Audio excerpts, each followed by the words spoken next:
Bonjour, c'est Dr Marina Ouassabra de l'Université libanaise. Dans ce chapitre, je vais parler des transformateurs triphasés. Les transformateurs triphasés sont très utiles dans les réseaux, surtout quand on parle de la distribution de l'énergie électrique, donc d'un alternateur central, jusqu'aux abonnés. Donc, la tension passe du moyen tension à haute tension, très haute tension, puis ça redescend jusqu'à la basse tension, et tout ça à travers des transformateurs de grande dimension et des transformateurs, bien sûr, triphasés. Donc, nous allons parler d'abord des circuits magnétiques qui sont derrière ça. Le premier cas que nous avons, c'est trois transformateurs monophasés ou bien trois circuits indépendants. Et ça, c'est pour les très hautes tensions pour éviter qu'il y ait des fuites magnétiques d'une bobine vers l'autre. Mais celle-ci est la plus complexe et celle-ci est la plus coûteuse. Donc, nous allons passer pour d'autres transformateurs à des solutions plus économiques, comme celle-ci qui est un transformateur à quatre noyaux.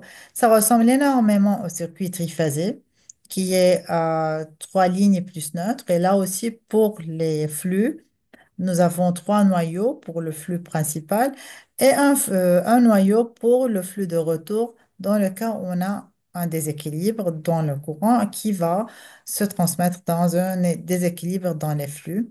Nous pouvons aussi remarquer que sur chaque noyau, nous avons deux bobines, la bobine primaire et la bobine secondaire. Ça, c'est une vue de dessus. Donc, il y a ici un autre transformateur. Ça, c'est la vue de dessus qui est en bas. Nous pouvons voir les trois enroulements. A, B et C. Nous avons ici cinq noyaux, donc le noyau de retour, au lieu que ça soit juste sur un côté, il est divisé sur les deux côtés et ça va donner plus de symétrie pour le circuit et plus d'équilibre pour les flux qui sont en train de circuler dans le circuit magnétique. Sur la figure de dessus, nous pouvons voir aussi qu'il y a un enroulement, deux enroulements et le troisième enroulement ici. Et cette figure-là, c'est un circuit magnétique à trois noyaux et donc sans retour. C'est tout comme un circuit triphasé sans neutre électrique, je parle. Et s'il y a quelques défauts ou déséquilibres, ça va se percuter sur les autres phases. Ça, c'est un schéma principal où nous pouvons voir les courants et les tensions primaires et secondaires sur la bobine monophasé, triphasé primaire et secondaire, et les courants et les flux. Sans trop tarder, je vais directement passer au schéma équivalent dans le transformateur triphasé. Donc, comme vous voyez devant vous, nous allons reprendre ce qu'on a appris avant dans le triphasé et qui est le schéma monophasé équivalent.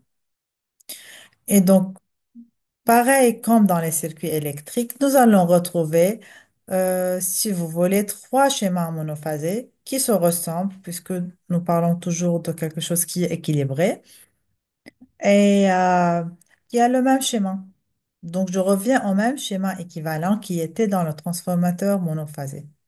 Mais attention, il n'est pas tout à fait le même parce que dans le transformateur triphasé, il y a un certain facteur qui est multiplié par le rapport des nombres de spires et qui fait partie intégrale et importante du rapport de transformation.